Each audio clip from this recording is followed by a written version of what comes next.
Hello and welcome to InfoSpark. Today we're looking at the real story behind the Courier, the new movie starring Benedict Cumberbatch, which is based on the true story of British businessman Greville Wynne, who was recruited by MI6 during the Cold War to smuggle information out of Soviet Russia from a Russian defector called Oleg Penkovsky. There is a scene in this movie that is entirely fiction. We will reveal this in the bonus facts.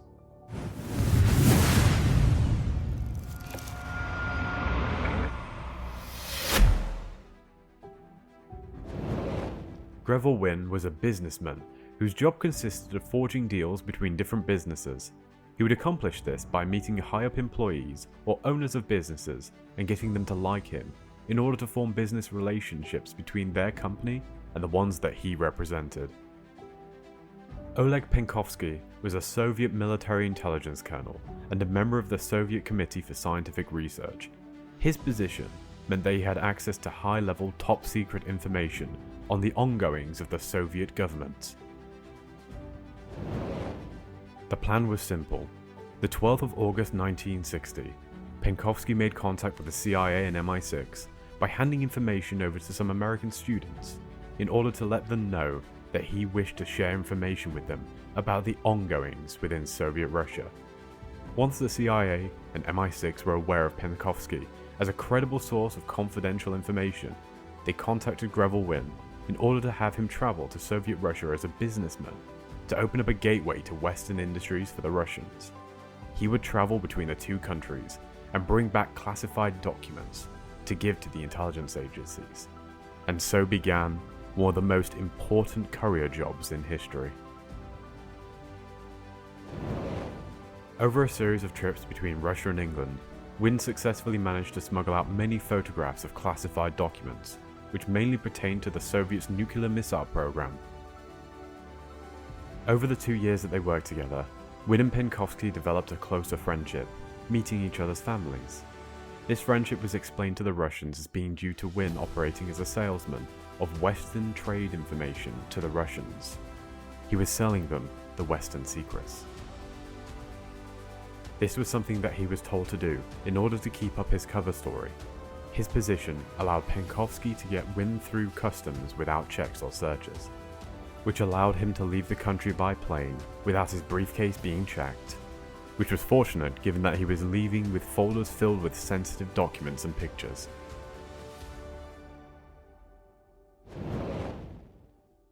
After a while of leaking information to the West, a mole within one of the agencies passed information to the Soviets that the West was acquiring more information out of the Soviets that they should not have access to.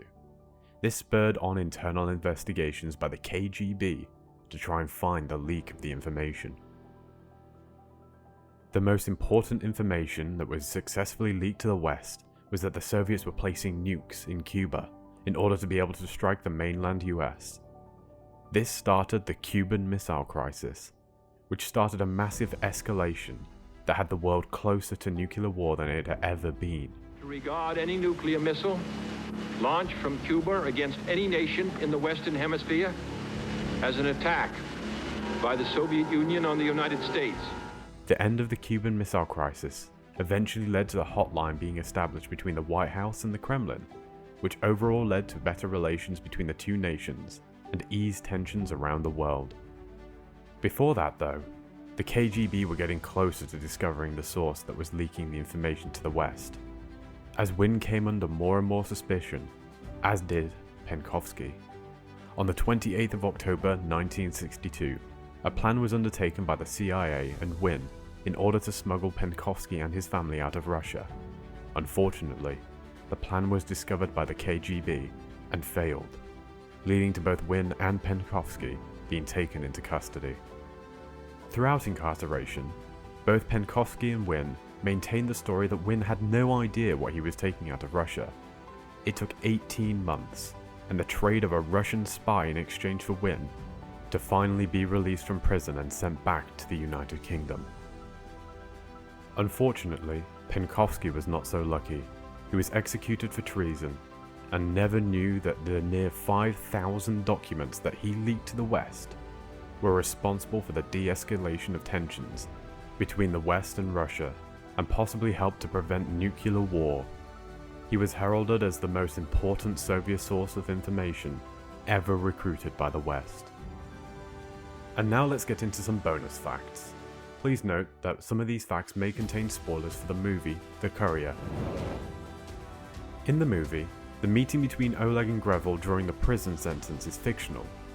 The scene provides some moving and heartfelt drama, in which Wynne informs Oleg that the information that they had handed over helped to de-escalate the tensions between Soviet Russia and the United States. Benedict Cumberbatch was said to have told the press that this scene is a love letter to Penkovsky as a thank you from the West for his sacrifice. The film premiered at the Sundance Festival to strong reviews. When it made its first appearance, it was called Ironbark, which was then later changed to the title The Courier. In the film, the codename for Penkovsky is Ironbark, but in reality he was known to MI6 and the CIA as Hero. Thank you for watching our video. We hope that you enjoyed this one. If you did, please hit the like and subscribe button. Have a great day, and we will see you in the next video.